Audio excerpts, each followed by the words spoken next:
Hallo an alle Zuschauer da draußen. Hello to everyone looking in the live stream for today's talk with Dr. Josh Kiraz. Dr. Josh Kiraz is from the US, so we have different time zone. Currently it's lunchtime for him. He needs a couple of more minutes. And then when he is here in the live stream, I will unmute ourselves again, and then we will start with the live stream. So please wait another 5 minutes, and then we will start with the live stream. So now for the next 5 minutes, I will again mute the sound, so there will be no sound. And then, as I said, when Dr. Josh Kiraz, my friend Josh Kiraz, is here in the live stream, we will start with the sound again.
Hello to everyone, to today's episode number 2 with Malfono Josh Kiraz here at our Kano Live Talk show.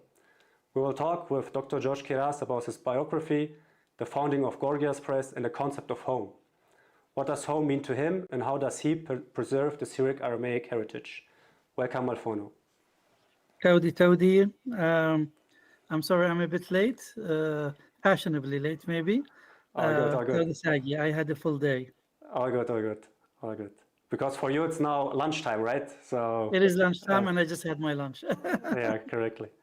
So before we start our dialogue, our Javate, how we also used to say in Syrian, I want to briefly introduce you, do the heavy lifting so that people know what you are working at, what your projects are. So you are the founder and director of Beth Mardutho, the Syriac Institute, the editor-in-chief of Gorgias Press, and a senior research associate at the Institute of Advanced Study in Princeton. You earned 2 master's degrees, one in Syrian studies from the University of Oxford and one in philosophy from the University of Cambridge, where you also did your PhD. You published extensively in the fields of computational linguistics, Syriac studies, and the digital humanities. And when I say extensively, I mean extensively. I just checked it up. Amazon says that you published 44 books. You are an ordained deacon of the rank of Evangelio, Gospeler, in the Syriac Orthodox Church, where you also serve on several committees. You live in New Jersey, in the US, with your wife, Christine, and your 3 children. We are happy to have you here today, my friend. Taudi Sagi, and I'm very happy to be with you. So, my friend, when I researched your projects, your life, what you did in your life, there was one question popping up in my mind directly, and this question was, how is this person? Where does this motivation comes from to dedicate your whole life to the Syriac culture and heritage? So, where does this motivation come from? I think the roots of the motivation typically come from the family and from your surroundings. So when I grew up, both my mother and my father, the Syrio heritage was very important for them. They sent us to study Syriac with Abuna, with the Kashisho, and it began from there. Now there is at some point it goes from normality to abnormality, to obsession. Yeah. I call it a disease sometimes. That's when you get the bug and you get the disease, and somehow on the way it seems I have gotten that disease. And that drives you. Yeah, because when I researched, correct me, you were born in Bethlehem, right? Correct. And in your family you speak Arabic as a mother tongue? Correct. And my father's side, they spoke Turkish and Armenian because they're from Kharput. Suryoye from Kharput speak Turkish and Armenian. My mother's side, they're from Azekh, they speak Arabic, and of course Bethlehem itself is an Arabic-speaking town. And yeah. I can imagine if you are there in this Arabic surroundings, most of the people speak Arabic, but for sure in church you hear Fagonoyo, Syriac, and we also do this here in Germany when we go to church. But it's so different, and even if you don't speak Toroyo at home, then how does this? What was this moment? Was there a specific moment where you said, "This catches me," or was it more gradually? That you I think it was gradually. So I was sent with my sisters in the summer to study Suryoyo, and it was Abuna who wanted me to start to go to the church, because I was sent to boarding schools. So I grew up in boarding schools, and I believe you're in Germany, right? Yes. Yes. So I grew up in German schools, in German boarding schools. And these are Lutheran usually, Evangelische, they're Lutheran. And in the summer only, I would be in at home studying Syriac with Abuna in the summer vacations. So sometimes during the school year, I think Abuna asked my father, bring him to church, to go on the altar. You become an altar boy, Shamosho, right? So I was young. I don't know, maybe I was 7 or 8. I can't remember. When I was sent there, and of course it was strange. The first Sunday, I grew up in the boarding school. We had morning and evening prayer, but it's all of the Lutheran type. So this was very strange for me. But gradually, I fell in love with it, and more so, I fell in love with the Gudo and with the melodies and with the language. So it was gradual, as you said. So this was in your youth. where did the point come where you said, okay, I want to study it, I want to do it professionally? So when I was in my early teens, I began, for some reason, maybe I was 12 or 13, maybe. I said, I want to have a book collection, just to have a book collection, Mm. not to read them, but just to have a book collection. My father, he had a trolley.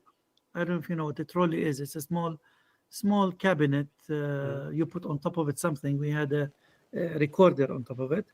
And he had some books there. So I took them to my room and I said, I want to arrange them just to have a collection of manuscripts and books.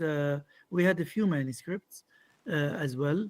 One written by my father's uncle was Shamosho Evangeloyo, and he wrote a Shimo in the year 1900.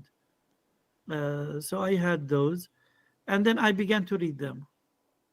And when Okay. I began to read them, I became obsessed with Suryoyo history. Who are we? We because we live in different surroundings. In school, we don't learn anything about Suryoyo. Yeah. In church, we only learned how to read, not even much comprehension. And what was your answer back then on the question, who are we, and what is it today? So I wanted like to read who are these Suryoye and learn more about our history. We didn't have that many books at the time.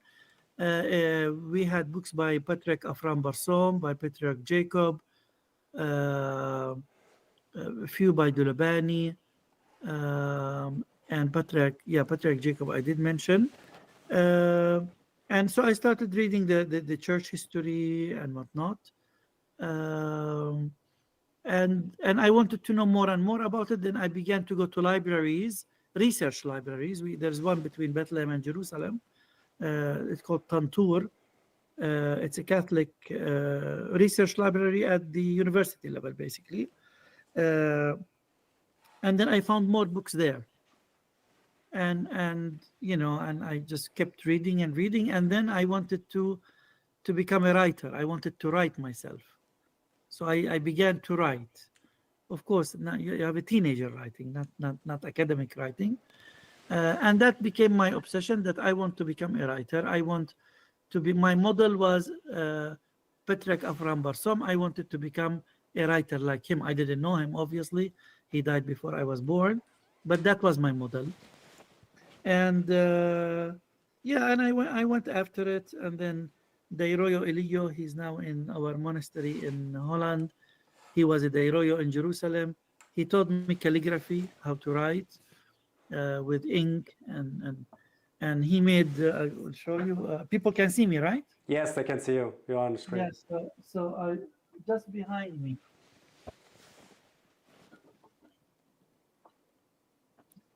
He made this for me. I don't know if people know what this is. It's a plank of wood with threads, like lines and a column, and you put a blank sheet on top of it like this. I mean, this is not a blank sheet, but you put it, and with your thumb you press and you make lines. And this is how when you look at manuscripts, they are straight. It's not by magic. They do this. Now and the line, because you're pressing on it, the line will fade. You will not see it after 5 years, but the writing will stay straight. So this is from that time. I still have it. I was 15 when he made this for me, or 14. I can't remember. Yeah. So this moment, I can imagine as a 15-year-old getting this present from a mentor. It's like it's an honor, and then you think like, okay, I have to continue, right? Yes. And I was very sad when he left. Yeah.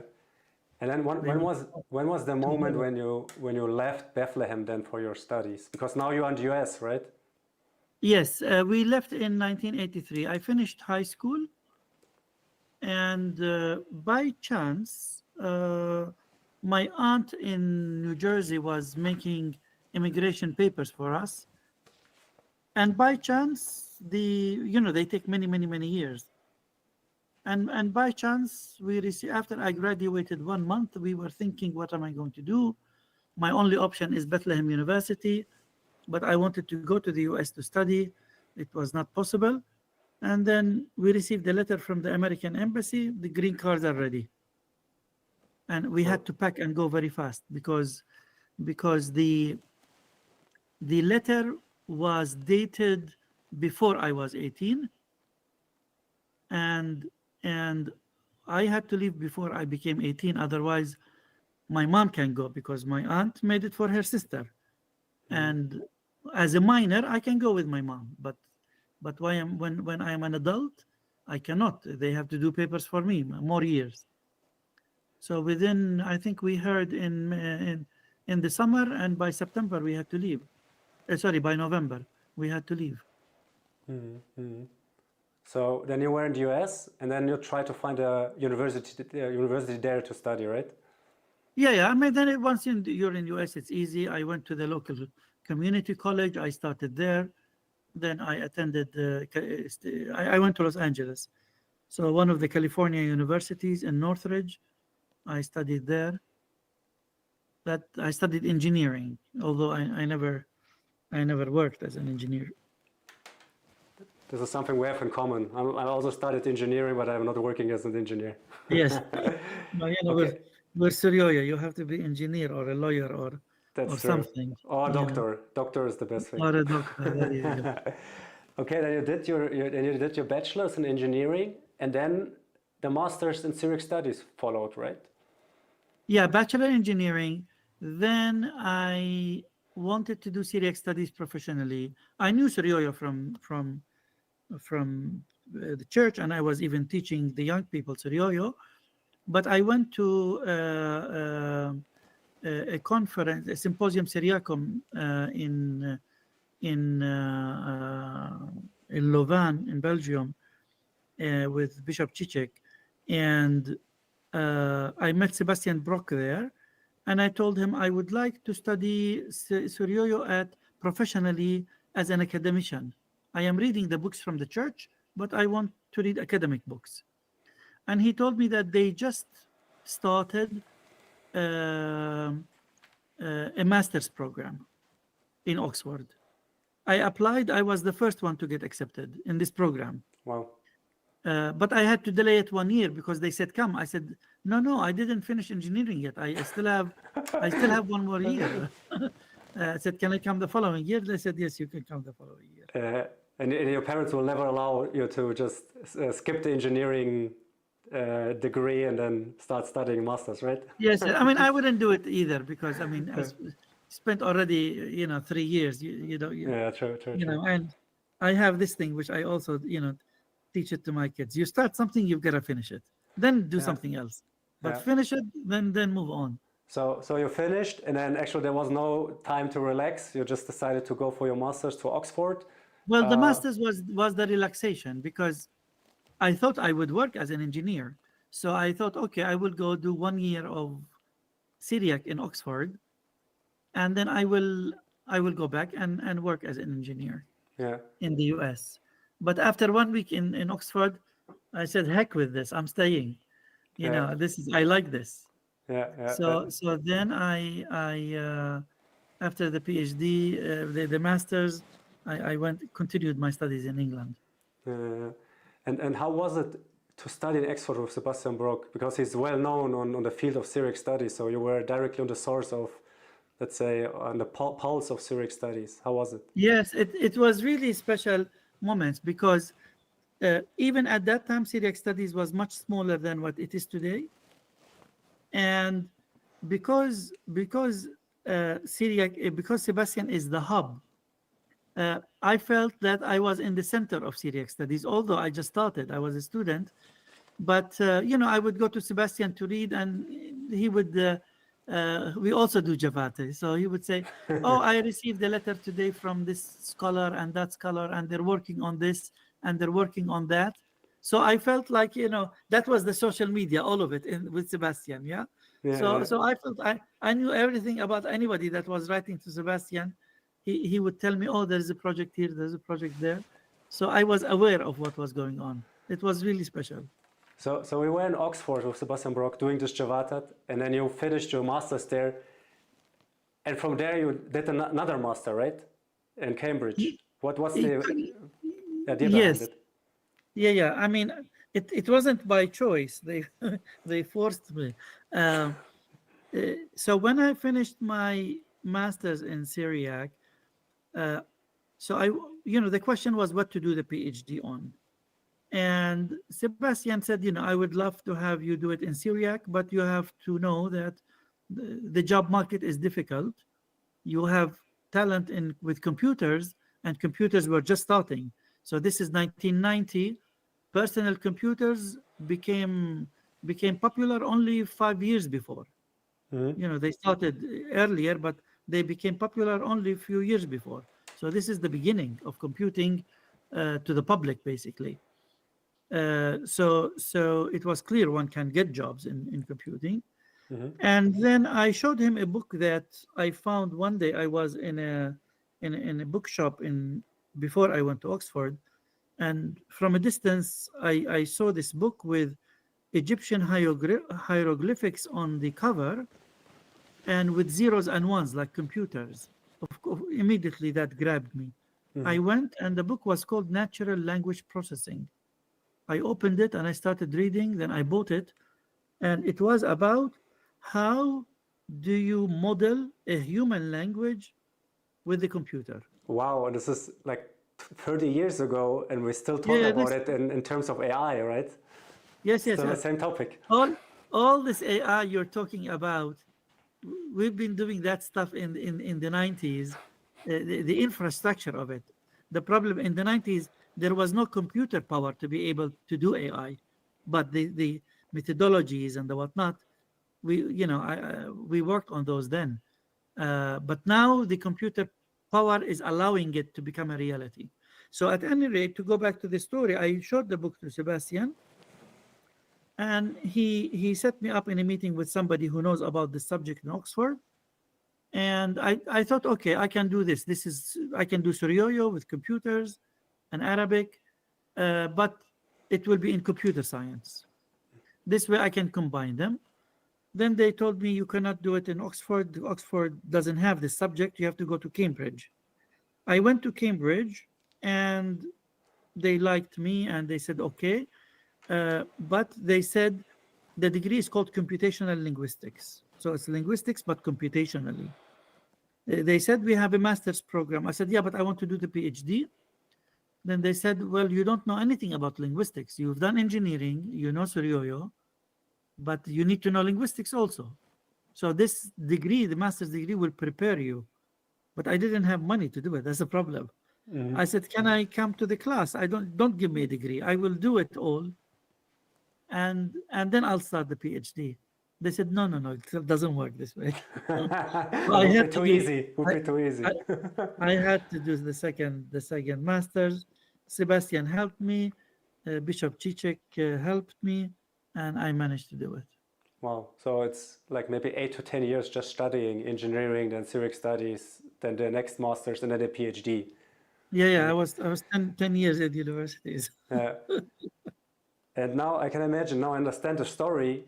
Now we will come to your projects. So you loved writing, you loved Syriac, Suryoyo, and you started to learn about computers. And then you started 2 projects, Gorgia Press and Beth Mardutho, the Syriac Institute. But let's start with the first one. So for our listeners out there, what is Gorgia Press, and what's the goal behind it? So Gorgias Press was also out of necessity. Many things happen out of necessity. You don't plan the best things. You don't plan them. As you know, my passion was Suryoyo. When I finished my PhD, I got a job at Bell Labs, which is a premier research place in the US. And although it was very nice to do just research in computational linguistics, I really wanted to do Suryoyo. So at that time, the .com companies were rising, and it's called the .com bubble, where where all these companies were growing. People my age were becoming millionaires in a short period of time. And lost everything also in a out, couple of minutes. out, out of the dot-com rise. So I said, I'm going to quit Bell Labs. I'm going to do this dot-com business, go to a startup, work for 3 to 5 years, become this millionaire, and then endow myself and just do Suryoyo. Good plan. So I left Bell Labs and I did that in 1 month. I had, or 6 weeks maybe, I had 5-6 interviews, 5 job offers, giving you stock options, giving you good money, giving you everything. Everything was great. And I could see the stock options they gave me rising. I could see in the spreadsheet, reach the 1 million, the 2 million. But you could not use it until you are 1 year with the company. 9 months into the company, the dot-com crash came and everything crashed. Okay, let's say technically on the paper you were a millionaire. On the paper, I were a millionaire. and then it vanishes when the value of the stock is below the value that it was offered to you. You're not going to buy a stock for $25 when they offered it to you at 100. It became 200, 300, 400. Then you'll buy it at 100, sell it at 400. But then when it becomes $25, you're not going to do it because you're losing money. So that money evaporates. It just goes. Okay, then I decided I don't want to work for companies anymore. I was depressed. It was bad time for me. And the company I was with, they were nice. Of course, they closed. We were all, we lost our jobs. All these companies that offered me jobs, within a week, none of them existed. Everything vanished. Then my company was nice. They gave us a severance package. They say, okay, here is some money, go away. I took that money. I started Gorgias Press, and that's how it started. Mm-hmm. And what do you do on Gorgias Press? So Gorgias Press publishes books, academic books. We do a lot of Suryoyo and Eastern Christianity, but we also do religion, Islam, Judaism, ancient Near East, biblical studies, all humanities mostly. Mm-hmm. Yeah, and we publish academic books. Academic books. So you're publishing from academics to academics, right? Correct. And then I always say we publish books that nobody wants to read. Nobody wants to read. They're special people. Okay, interesting. So we learned you love writing. You became a publisher. Even after you were a millionaire, the initial plan didn't work out, but you still said, I want to do Suryoyo. Somehow you also do it still in Gorgias Press. Can you tell us maybe when you write, because it seems like it's your passion, how do you start writing? Where do you get the creativity to write, the inspiration? Where does it come from? How do you set your mood to write? Yeah, so I am a bit chaotic because sometimes an idea comes either by reading a book, some other idea comes, or you're listening to a talk, or as my wife says, your projects usually are during the night. I wake up at 3 a.m. with some idea, and then I have to go write it down because then I'll forget by the time I wake up. Once the idea comes, I find it easier that if I just sit down and write it and do it, rather than take a long time. Some projects take a long time. I just put on Facebook, I finished a book that I started in 1989, 35 years ago. Wow. Of course, it was on the shelf most of the time, but I just decided, okay, khalas, it needs to be done. So kind of finished it. But sometimes an idea comes, like the memoirs, for example. It was a special time. It was COVID and nothing to do, and we're sitting at home. And I've always wanted to write my memoirs, but I would start and stop. You're writing about yourself is boring. But it was the right time. And within 3-4 months, I sat down and I wrote it. It was a story, so I kind of liked it, and that's how it went. Inspiration comes in different forms, depending on the situation of every book. Yeah. So you just said you published your biography, and we also know that you're publishing in the field of Syriac studies on Gorgias Press.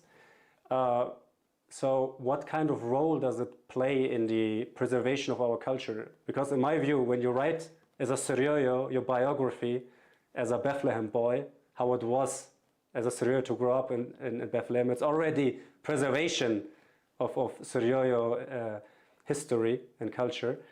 And you also published the Syriac Dot. We will talk in a minute about it. And you also published, you translated a Bible. You translated the Bible and in English. And maybe you can tell us why this Bible is, how it is linked to us Syriacs as well. Yes. So we will start, if you want, with because I forgot your first question. So all these 3 books, how do they help us yes, to preserve yes. Syriac culture and heritage? Yes, preservation. I mean, my story in Bethlehem, while the book, of course, is my story and the story of my family, but a lot of it is the story of the other Suryoye who went through the same thing, Saifo, and then immigration, and then down south, all the way until they got to Bethlehem. So it represents them as well. It preserves the story of our family, but in a way, it's preserving the story of all the Suryoye who went through that. And we always write books about our history, but the recent history gets lost if nobody records it. And I am glad that people in Europe are starting also to write the stories of their parents, like Gabriel Aslan in Holland did it. My friend Stire did it also in Dutch.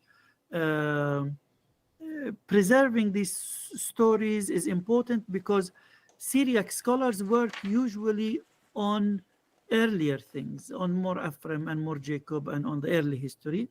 And not too many people work on the contemporary history. So the preservation of family history is really important.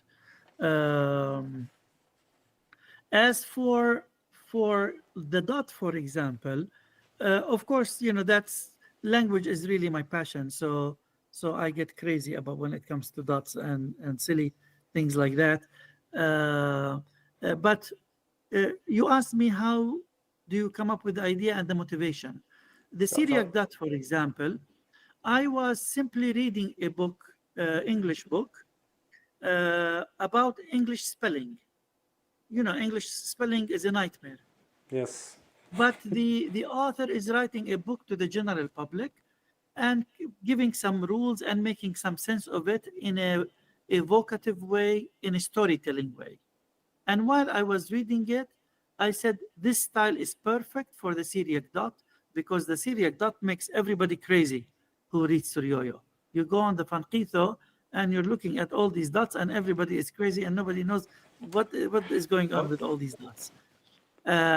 So I thought, since this is a subject that everybody is asking questions about, maybe I can write it as a story as well. So that's where the inspiration came from. At the same time, it is preserving a history, but also it's teaching. It's teaching people something about the dots. As for the Bible, I have it here next to me. Let me grab it. So you're talking about this which one, is in Suryoyo and English. One side is Suryoyo, one side in English. It is the Pshito, and now we're working on the Old Testament as well. I had 2 meetings today about this. Every week we have committees that work on this. So I did not translate. You said, you translated it. I am the general editor. We don't allow anyone whose native language is not English to translate. The translators know Suryoyo, scholars who know Suryoyo, who know biblical studies, but they must be natives of English. So, for example, there are very good German scholars of Syrio, like Andreas Jukel, Dutch ones, for example, like Luc van Rompuy, but they're not involved in the English project.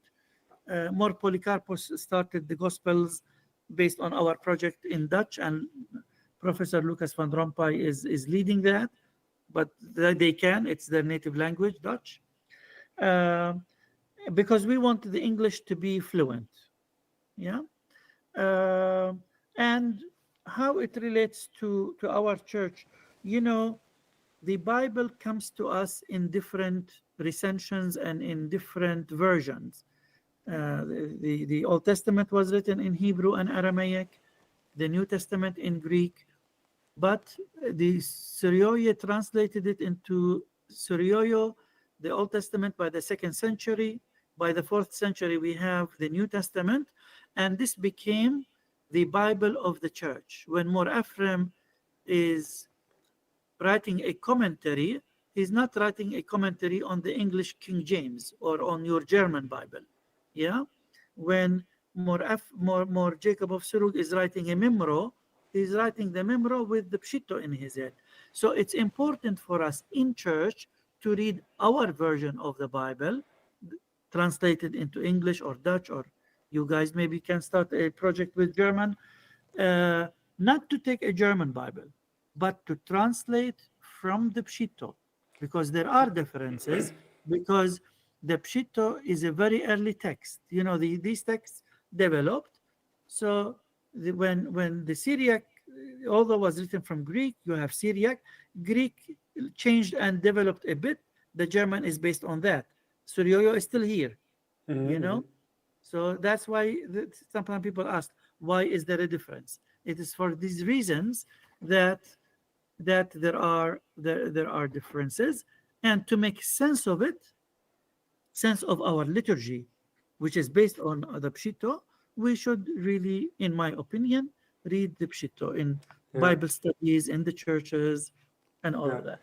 And I also heard you saying in another podcast, this is something a lot of Syrian from the Middle East can't grasp, because when you think about the Quran, they say there's like one form of recitation or like one wording, because it's directly from God. When we talk about the Bible, this is what you're saying here, there are different versions, because in time, somehow it developed differently in different areas. Correct. I mean, it is inspired, of course. It is inspired, and we believe that the text is inspired. And in the creed we say the Holy Spirit spoke through Nabiyya wa Shliha, through the prophets and the apostles, and these are human beings, of course. And then after that comes the people who copied it, and the copyists. And the copyists are also human beings. And this is how the text is transmitted to us. It is inspired, but it is transmitted to us by human beings. We have to always, keep that in mind. It's not right or wrong. It's different traditions. I don't expect, a Lutheran not to use the Luther Bible. It's their tradition. They should be using the Luther Bible. But this is our tradition. We should be using the Pshito Bible. Okay, perfect. So we talked about your research work. We talked about Gorgias Press and the publishing work. And there's another big project in your life, and this is Beth Mardutho, the Syriac Institute. Can you also let us know a little bit more about Beth Mardutho? What is it? What are the goals? What do you offer there? Yes, so Beth Mardutho, it started before Gorgias. When I was in Oxford and in Cambridge, working on projects using the computer for the service of Syriac, as went from one project to the next, I talked to Sebastian Brock and I said it will be nice if we have an institute that can be an umbrella for these projects. So we started what then we called the Syriac Computing Institute, SYRCOM, Syriac Computing. And then once I came here to the US, we started doing an online journal, and we started getting more into academic, mainstream academic things. The SYRCOM was renamed to Beth Mardutho. I had this vision. It did not happen, but I had this vision that we will have a center for Suryoye from all traditions that can come and study Syriac. So Suryoye can become academicians, kind of a dairo, but for scholars, not for For dairo. scholars, yeah, okay. Yeah, Understood. that was the us, Madin Hoye and Maronites. That was the kind of dream. But when you have children, you cannot dictate what's going to happen to them. They decide. You guide them, but then they go in different paths. Beth Mardutho went on its own, and but it's a viable institute now, and our projects still deal with computing. If you go to www.bethmardutho.org, you will see many projects. Next week we will release a big project, over 20 million words of Suryoyo texts in a database you can search. It will be on www.bethmardutho.org. We're going to release it. I'm going Thursday to San Diego. We have a big conference. We will be launching it at that conference. That's very interesting to hear. So you have this whole database of the words, and everyone knows ChatGPT, and now you can plug in a text and tell them translate to any language, but there's no Suryoyo translation yet. So with your computational background, could we work on something like that? Actually, ChatGPT is starting. We're thinking about using our text to build models, but ChatGPT already has, not perfect, but I was in Erbil a month ago. I gave a paper about AI, and I took a text by Mor Ishaq of Antioch that has never been published, which means it was not possible for ChatGPT to see it. It was still in a manuscript in the British Library. And we gave it to ChatGPT and we said, translate into English. It did an okay job, not an excellent job, but it did an okay job. So it means if I want to read Morafrem, I don't need to learn Syriac to get the idea at least. I can just put it into ChatGPT and I will get a translation to somehow grasp the idea. Yes. But do learn Syriac. Yeah. And I can also say I just checked your webpage. You also yearly offer Syriac, let's say, crash course in 3 weeks. And as I read, it's in the US, in New Jersey. And you offer, or the aim is that people can, at the end of the course, also translate text and understand the text, right? Correct. So we have a 3-week course, intensive. You will come to us not knowing Suryoyo. If you know a bit, it's okay, but it assumes that you don't know Suryoyo. And within 3 weeks, we teach you enough Suryoyo that you will be able to read texts. Here's the textbook is here, called the New Syriac Primer. So I'm just going to open a page in the last chapter, so you see what kind of text. For example, this is from the chronicle of the flood of Edessa. Mm-hmm. Yeah, so yes. They're able to translate a text like this. I think there's a text by Mar Felicianus of Mabug. You should be able to translate that, of course, with a dictionary, not without a dictionary, but with a dictionary, you should be able to translate that such text. This is, for example, here, Mor Felicianus of Mabug, and they're able to translate after 3 weeks. In the third week. In the third week. Third week, yeah. Not in the first 2 weeks. Yeah. So we have these teaching techniques, and this is every summer in New Jersey, but it's also on Zoom. You can join by Zoom if you want to. So if you go to bethmardutho.org, you can register. And I was invited for January. I will be in England if it's closer to some people. If somebody wants to hop from Europe to England in this 3rd week of January, I believe, an intensive course. Wow. Yeah. Actually, when I was checking it, I also talked with my brother and said, like, wow, that's actually a great opportunity to learn Syriac from the ground. When we say Suryoyo, in this case, it's Thobonoyo, not the Turoyo. Yeah. and it's also reasonable for the price. So 3 weeks education for such a low price, I think it's worth it for everyone who wants to learn reading Yeah, Syrian fast. we're trying to keep the price down so that, just to make it viable to people. I mean, usually these courses, if you take them elsewhere in different languages, they're about triple the price. Yeah. So Malfono, we already talked 40 minutes. I will open up for the Q&A. I have so much more questions on my side, but maybe I'll open up for the Q&A because there's some other people here on the call. So now to everyone who is on the call, if you have questions, please raise your hand and then I will tell your name. You can unmute yourself. If it is possible, turn on your camera so that we can also see you. And then ask a question, and after you ask your question, please mute yourself again. But before we start with actually asking the questions here in the room, Susie, one question. Is there any question in the YouTube chat? Shlomo Melfono. It's me, Susie. Can you hear me? I Yes. can hear you, but I cannot see you. Yeah. My camera isn't working, but yeah, Shaprono. But I think we don't have a question in the chat. All right. Then Yeah, it's just a person asked, is there a Peshitta Bible translated to English or German? So, yeah. Yes, our project is translating the Pshito into English, but not German, only into English. And we have a project with more Polycarpos, translating the Gospels. Now it's only Gospels into Dutch. okay, thank you. We have a question from Andraus. So please unmute yourself, Andraus, and ask your question. And maybe Sure. turn on your camera if it's possible. I'm a little bit in an unprofessional surrounding, but it's possible, no problem. And you will see my little baby with me. Shlomo. Zabday, Mar Shlomo, Mar Hallo. Okay, he just woke up. He should be sleeping, but babies are unpredictable sometimes.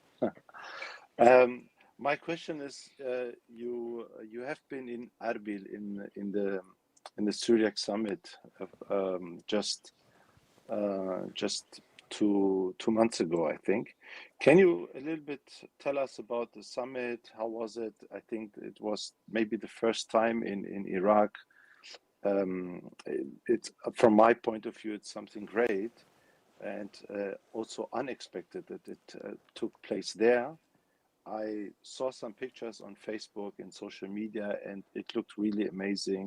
A lot of people, at least from the pictures. Can you a little bit explain how was it? How was your impression? And do you feel that Syriac studies and our language is becoming more and more popular in the academic world? This is somehow my impression. That's also a question. And the last question is how is, from your perspective, the situation, let's say, in North Iraq, for our people? Yeah, so I was positively surprised when I went to Erbil. I was invited to this Athra symposium, or they called it the first Athra symposium. Maybe there will be others.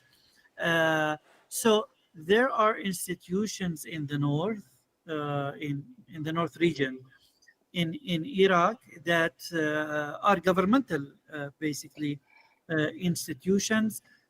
They have a center for Syriac studies. There is a museum.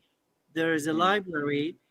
I think my understanding was that the Center of Syriac Studies is employing something like 150 people. Wow. It's amazing. And they have publications. So they held this symposium, which is like any other symposium in the academy in that is held by universities. It was very well organized, and the interesting thing for me, coming from the US and for those of us also going from Europe, is to interact with Iraqi scholars, because usually we are interacting only with European and American scholars. So to interact with Iraqi scholars, both Christian and Muslim, Sunni and Shia, who are studying Syriac, who can read Syriac, who are talking about different aspects of Syriac. Also, they're interested in the Syriac heritage of Iraq, for example, of Takrit, Okay. things that maybe 20, 30 years ago, the governments would not even be talking about. So this I found it very, very positive. As for the situation of the people in Iraq, I first met with Mar Awa, the patriarch of the Church of the East, and then with Mar Nicodemus, our bishop there, Mm. and had private meetings with them. So we talked with Liberty, and you know, there are, as I said, all these positive activities going on, but the main problem is the immigration. That's the problem they face. Continuous immigration. I am sorry if the background noise. People are cleaning outside. So the immigration is the main problem that they mentioned, but they seem to have support. They seem to have the funding to do things.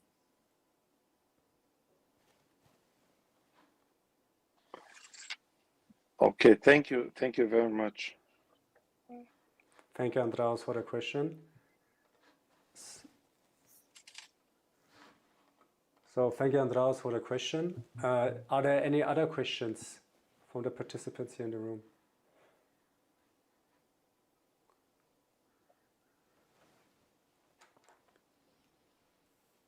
Okay, then I have some more questions, Malfono. Go ahead. Actually, there's one topic we didn't talk about it. I mentioned at the beginning that we want to talk about the concept of home as well. As we all know, we don't have a country anymore. We have the stones in the ground or the artifacts in the ground, but it doesn't belong anymore to for the Syrian. This home or this place, so there's no physical place.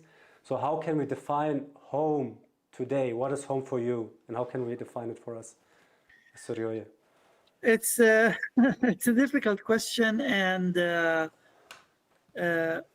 it's a bit of a sad question. I always say, I mean, at least that's what I feel is, I feel as a nomad, you know, a nomad out there, but it's difficult to pinpoint to something where you could say, this is home. My father's family, for example, comes from Kharput. I visited Kharput once or twice, but you can't say it is home. It's your roots. I grew up in Bethlehem, and I was 18 when I left. But even there, it is even when we were growing up there, we did feel that we were immigrants there, because we went there after Saifo. Mm. So the way I feel about Bethlehem, or my father about Jerusalem, he grew up in Jerusalem, is not the same way a Palestinian would feel about it, because a Palestinian is having roots for generations there, while for us it was not generations. My father was not born there. My own father was not born there. And then we came here to the US, first Los Angeles, then England. Then I'm in New Jersey now. So between Los Angeles and New Jersey is about 5-6 hours of flight. It's a huge distance. So this notion of home is lacking. And this is why we create this virtual home in our head, Beth Nahrian and whatnot. That's natural. It's a natural process. And from the beginning of the 20th century, when people were starting to think of umtho, of people, of nation, of these things, then we looked and we said, okay, well, Beth Nahrian, and now you have You have these songs about Beth Nahrin, songs about Tur Abdin, songs about this. It's a substitute. It becomes a virtual home. It's like in the Qurobo, for the past few hundred years, we stopped taking Qurbono or every Sunday. You just take it on special holidays. Now it's changing. If you notice, when the priest is holding the chalice and the fagro, they say your body which we have eaten, fagro de khalnan, wadmukh yaqiro dishtinan, and your blood which we drank, nobody drank and nobody has eaten yet. And if you notice, people go with their hand like this on their mouth, like this on their mouth. They're taking the Qurbono virtually. True. They're I never taking thought the about it. Qurbono virtually. And in the same manner, we are having this virtual homeland, because you need a homeland to feel that I am Suryoyo. Yeah. But the reality of the matter, we are all over the place. Yeah, that's true. I can tell you personal stories where I felt home, because I was not raised with Suryoye. In our area, there were no Suryoye. It was just my uncles, my family. And I started, I think, when I was 18, I went for studying in a region where there are more Suryoye.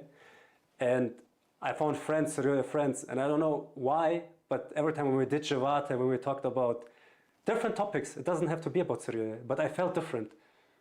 I don't know, because when we used Suryoyo, somehow, I don't know, just the people, it felt like home, these moments. I don't know, when I meet my people, I can feel this. This is one thing. And I know another occasion, I studied also in Australia for a couple of months. And I was in Melbourne. And I visited the church there. And then people didn't know me, so they asked me, where are you from? Who is your grandfather? And so on.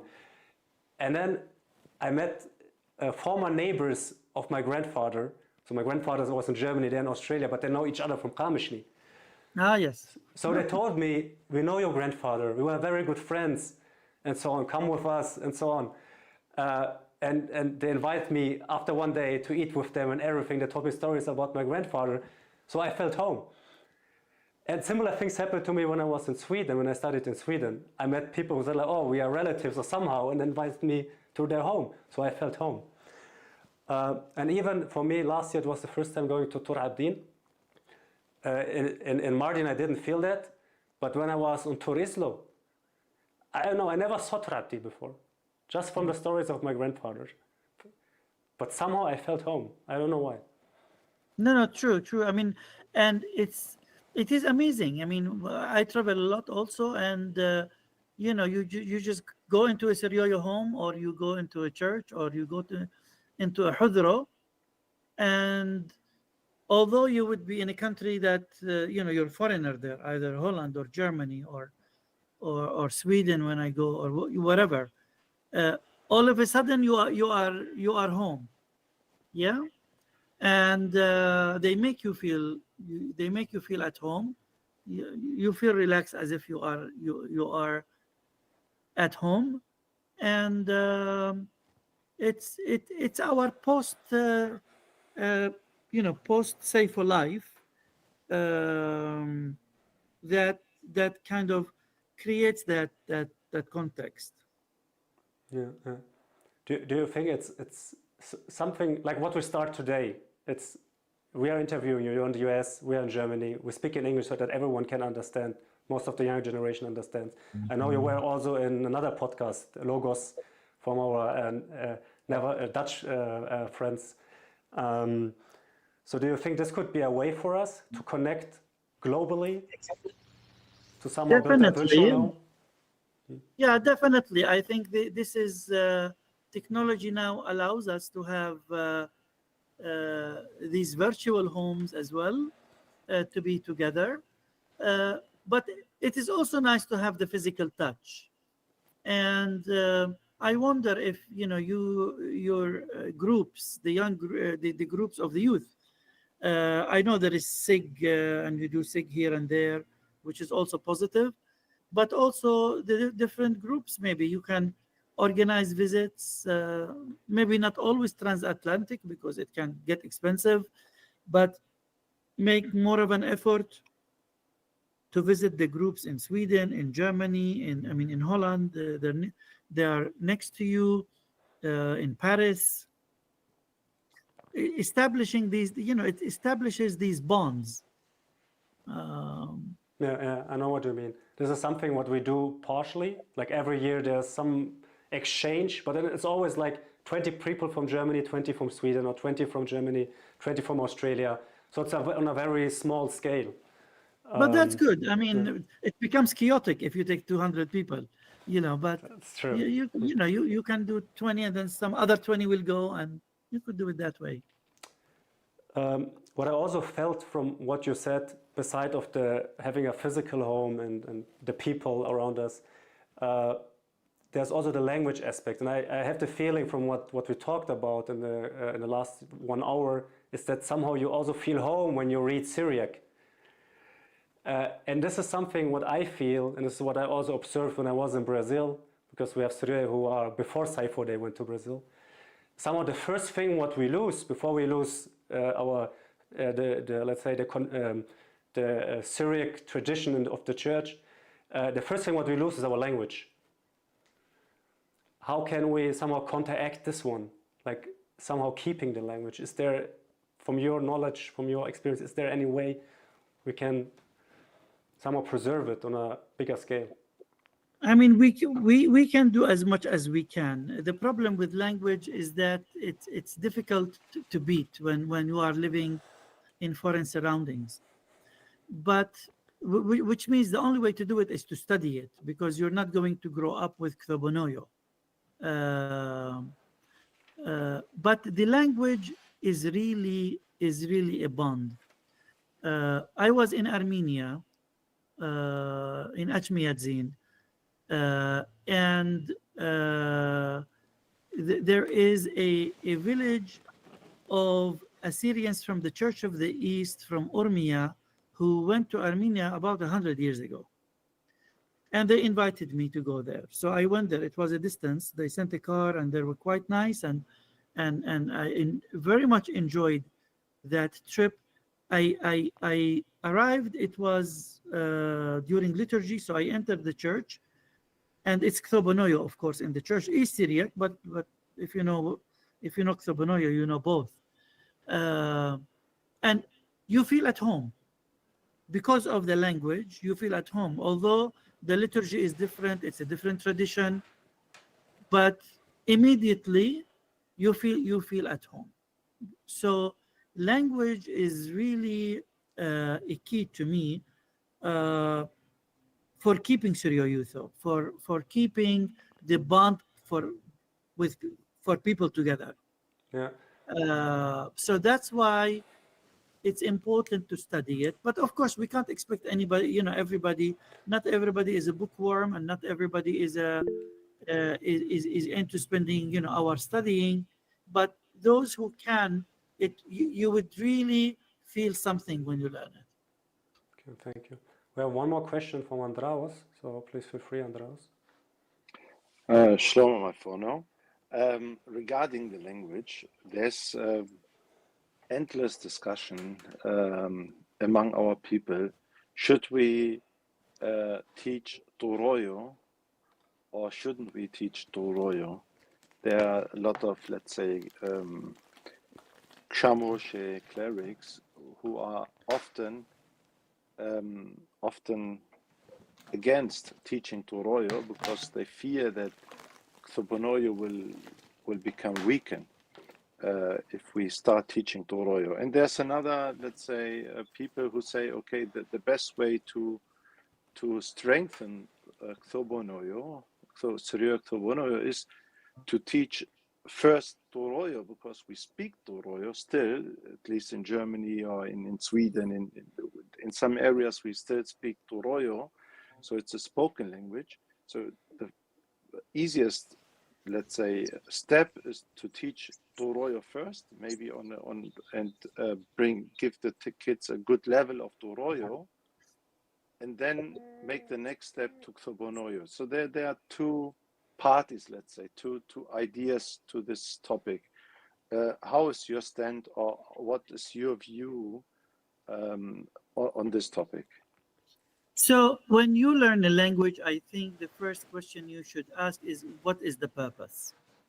If the purpose is, I want to be able to speak at home, I want to be able to talk to my friends at church who know Turoyo, then clearly you need to learn Turoyo. If your purpose is, I want to understand what's going on in church, I want to read the Mazmure, or I want to read more Ephraim in the original, clearly you have to learn Ktobonoyo. Now, the big mistake, and this happens a lot in Arabic, for example, at Princeton and at other universities, when you start Arabic, they're teaching you both Ktobonoyo and the home language at the same time, which I think is a mistake. Because these are, although we call them Suryoyo, but they are two variants of Aramaic. You should learn one at a time. You know, you don't learn Hebrew and Arabic at the same time. You do one and then the next. One will help you with the next. It doesn't matter which one you learn first. You could learn Turoyo first. It will help you with Ktobonoyo. You could learn Arabic. It will help you with Ktobonoyo. You could learn Hebrew. It will help you with Ktobonoyo, because these are all Semitic languages. They're very close to each other. I don't think that learning Turoyo will weaken Ktobonoyo. If you don't want to read Ktobonoyo and that's not your intention, whether you learn Turoyo or not, it's not going to have any effect. So I think both should be taught. It doesn't mean each individual should learn both. If they want to, they can. It depends on what do you want. But don't go into a class wanting to learn both at the same time. You will learn neither. Yeah, I totally agree. That was interesting because we have this, it's an endless discussion. And in the last years, I think you know Professor Shabo Talai, he published the Shlomo Surait, I think is the name, or first book and second book, and also surait.com, the homepage where you can learn Turoyo, let's say, in a systematic way. And their first Malfone, who based on this, they published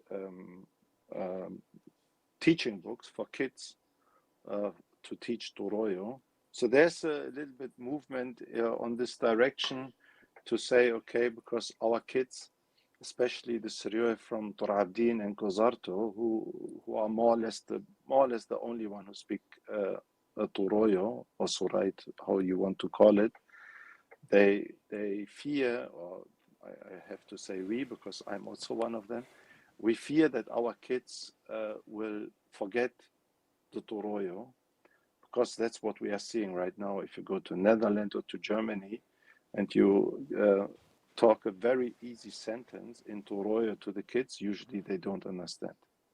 Yes, correct. I mean, and again, I mean, for that purpose, you need to learn Turoyo, not Ktobonoyo, because at least some people can speak it in, in the house. But you know, when your kid grows up a bit and they want to go to church and they want to go on the Gudo, then clearly they need to learn Ktobonoyo. Sure. So we shouldn't say either or. No, it depends on the context. It depends on when. Yeah. Let's say the side who says let's teach Turoyo first. That's what they say is, let's teach Turoyo to the kids until they are, let's say, 10 or something, 10, 11. And then if somebody wants to become a Shamosho, etc., then teach them Ktobonoyo, because they already can read Ktobonoyo. If you teach them Turoyo on a Ktobonoyo letters, on the Syrian letters, they already can read, and they will understand a lot. And then it's maybe they will learn Ktobonoyo much faster than if the basis of Ktobonoyo is Dutch or it's German. because Dutch and German are no Semitic language. They are not supportive to learn Thobonoid at all. It really depends. So I teach Syriac at the university in Princeton. And of course, whenever I have, most of my students, in fact, when they come, either they already know Hebrew or Arabic. Some Jewish students know Aramaic from home or from the religious community. They already know Jewish Aramaic. Of course, when they know these things, it is much easier. But it is easier for them not because they know these languages. It's because they studied these languages at in an academic way, not because they speak it.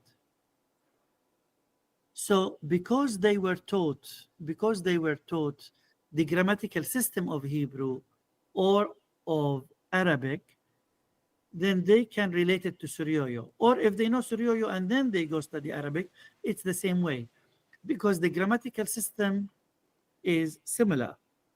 Of course, that's the same works with Turoyo. But when you are teaching the kids Turoyo, you're not going to be teaching them the grammatical system. Your kid is not a university student, right?